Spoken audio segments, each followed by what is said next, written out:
The morning sun spilled across the chrome edges of Maplewood Diner, catching each polished surface and throwing warm, golden light through the wide glass windows. It was a place where the smell of butter melting over hot cakes and maple syrup pooling in porcelain usually promised warmth and comfort, where regulars knew each other by name and the coffee never ran cold. But on this particular day, even the soft light couldn't erase the darkness that crept into the hearts of a few cruel boys who sat laughing too loudly, their eyes scanning the room for entertainment. At a booth near the window sat a girl in a wheelchair, her plate of pancakes resting in front of her like a fragile shield against the world. Her name was Clara, and though her face carried the quiet strength of someone who had endured much, her trembling hands betrayed her unease as she carefully cut into the stack before her. She had chosen the window seat deliberately, hoping the view of the street might offer distraction, might make her feel less alone in a room full of strangers. The boys at the next booth didn't just laugh at her. They crossed a line that should never be crossed, a boundary that separated thoughtless youth from deliberate cruelty. One of them, emboldened by the laughter of his friends, slapped the plate from her lap with a sudden violent motion, sending the food crashing to the tiled floor in an explosion of ceramic and syrup. Another pushed her wheelchair back with a mocking shove that made her gasp, her fingers gripping the armrests desperately. The diner froze. Conversations died mid-sentence. The laughter of the bullies rang louder than the clatter of falling plates, echoing off the walls with a harsh, ugly sound. Clara's eyes welled with tears that she fought to contain, her jaw clenched tight. She tried so hard to hold back, to maintain some shred of dignity, but humiliation burned hotter than any physical pain she had ever known. Clara's life had never been easy, not from the very beginning. She was born with a spinal condition that left her reliant on a wheelchair from the age of 3, when other children were learning to run and jump. But her parents, kind and determined people, always told her that her spirit was meant to soar, even if her legs could not carry her.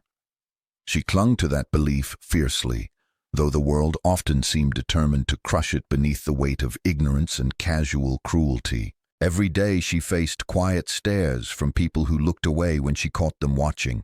She heard whispered remarks that weren't meant for her ears but somehow always reached them.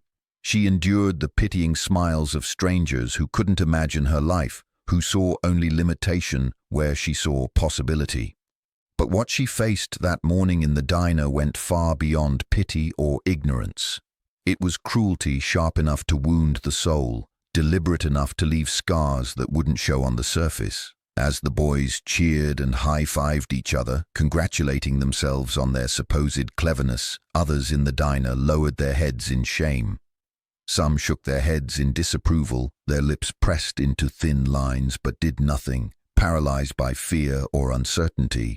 The waitress, her hands full of coffee cups meant for another table, froze in the aisle, fear and indecision etched clearly on her weathered face. Clara bent down awkwardly, her movements constrained by her position in the wheelchair, trying to gather her scattered pancakes with trembling hands, desperate not to make more of a scene, to somehow minimize what had happened. That's when another hand reached down beside hers, not rough or mocking, but gentle and steady. An older man, grey at the temples with kind eyes, quietly picked up the broken plate and what remained of her breakfast, setting it carefully back on the table in front of her. "Don't mind them," he whispered softly, though his eyes darted nervously toward the gang of teenagers who still snickered amongst themselves. The man's kindness was a small candle flickering in a room full of shadows, a gesture that meant everything and yet couldn't erase what had just happened. Clara still felt exposed, broken in ways no one could see. Her sense of safety shattered like the plate on the floor.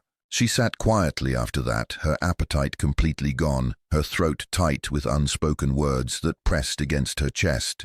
She wanted to ask why the world worked this way, why people thought it was acceptable to torment those who were different, who dared to exist in spaces that others took for granted. Her heart thudded heavily in her chest with each burst of renewed laughter from the bullies who now bragged loudly about their bravery, completely oblivious to the profound cruelty of their actions.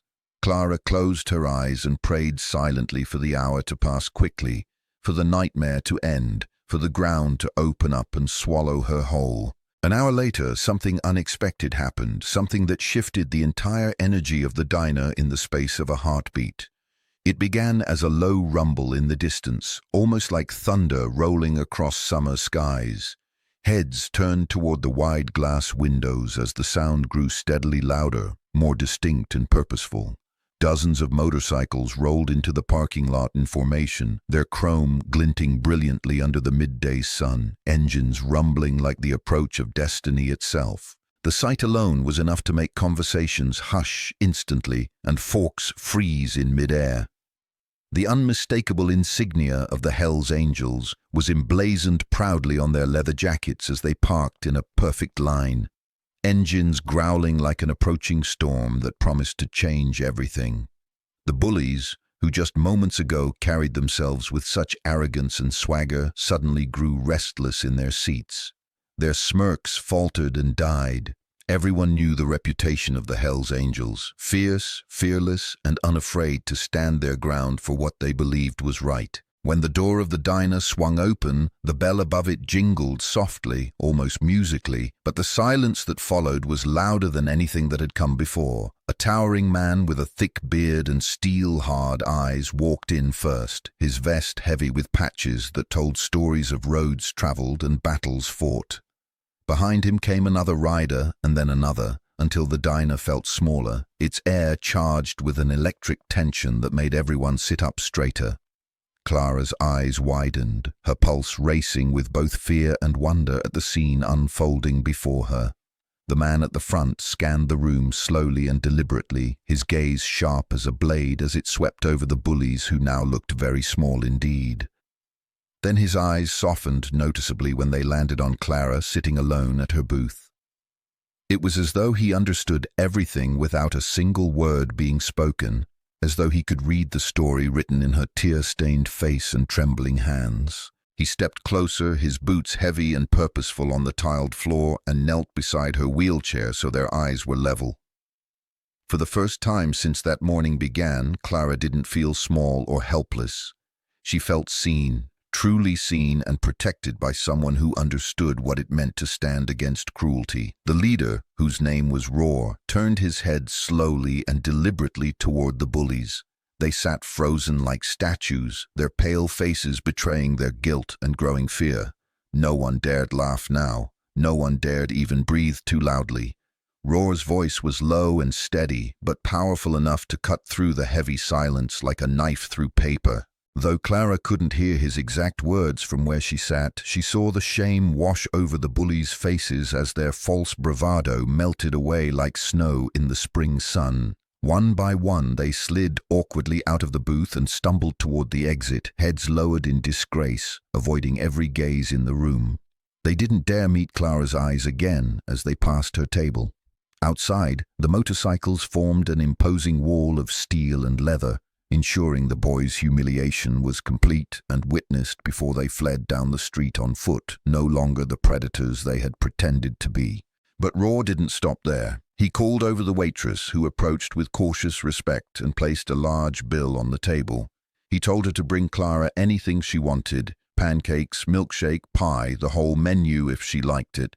He looked directly at Clara then and told her she was stronger than any of the cowards who had tried to break her spirit, that she possessed more courage in her smallest finger than they would ever know in their entire lives. Then, in a gesture no one in that diner would ever forget, he removed his own leather vest, worn soft from years of wear, and draped it gently across Clara's shoulders. He told her she was now family, part of a brotherhood that stood for something real. Tears streamed down Clara's face, hot and unstoppable. Not tears of humiliation this time, but tears of gratitude and relief and overwhelming emotion. In that single transformative hour, her life had shifted on its axis. What began as a morning of pain and degradation became a moment of profound transformation and hope restored. She realized that kindness can come from the most unexpected places, and that sometimes the fiercest-looking people carried the softest hearts beneath their leather and steel. The diner erupted in quiet but heartfelt applause, some patrons openly wiping tears from their eyes. The waitress hugged Clara tightly, promising her that she'd never again sit in that diner feeling invisible or afraid. For the first time in a long time, Clara felt a surge of genuine hope flowing through her veins. She realized that though cruelty existed in the world, so did courage and compassion. And sometimes strangers could step in at exactly the right moment to rewrite the ending of your story, to remind you that you were never as alone as you feared.